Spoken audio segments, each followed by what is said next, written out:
Les 12 apôtres de Jésus-Christ étaient des hommes simples issus de divers milieux, y compris des paysans, des pêcheurs et des artisans. Ils ont tout abandonné pour suivre leur maître et ont été témoins de la résurrection de Jésus. Ils ont été appelés à répandre l'évangile à travers le monde. Cependant, leur mission ne s'est pas déroulée sans difficulté.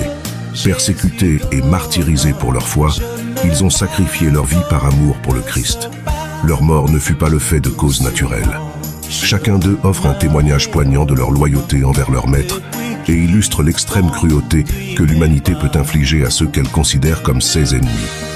Contrairement à ce que certains pourraient penser, les apôtres n'ont pas connu des fins communes. Leurs vies et leurs morts sont entourées de controverses et de récits mystérieux, parfois macabres. Dans cette vidéo, nous explorerons en détail les témoignages enregistrés dans la Bible, ainsi que les informations rapportées par l'Église et les historiens. Je vous invite à vous abonner à la chaîne, à cliquer sur le bouton « J'aime » et à regarder cette vidéo jusqu'à la fin pour découvrir l'histoire fascinante des 12 apôtres de Jésus. C'est parti. Simon-Pierre, souvent reconnu comme le chef des apôtres, a mené une vie dévouée à la prédication de l'Évangile. Après la Pentecôte, il est devenu un pilier de la première église à Jérusalem, s'adressant courageusement à la foule pour parler de Jésus, malgré les risques de persécution. Sa foi l'a conduit à voyager, propageant le message du Christ, jusqu'à ce que son chemin le mène à Rome. Sous le règne de l'empereur Néron, un persécuteur notoire des chrétiens, Pierre a été arrêté. La tradition rapporte que Pierre a été crucifié à Rome, vers l'an 64 après Jésus-Christ, sous le règne de Néron.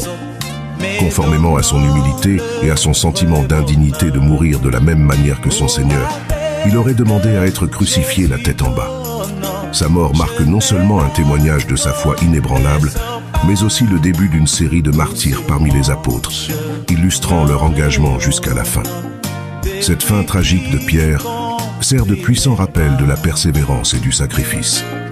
Sa vie et sa mort témoignent de la profondeur de sa conversion et de son engagement envers l'enseignement de Jésus, démontrant une foi qui dépasse la peur de la mort. Poursuivons notre récit avec Jean le frère de Jacques, également connu sous le nom de Jean l'évangéliste. Contrairement à ses frères apôtres, la fin de Jean se distingue par son absence de martyr, bien que sa vie n'ait pas été exempte de souffrances et d'épreuves. Jean, l'un des plus proches disciples de Jésus, est l'auteur présumé de l'évangile de Jean, de 3 épîtres et du livre de l'Apocalypse. Après la résurrection de Jésus et la descente du Saint-Esprit à la Pentecôte,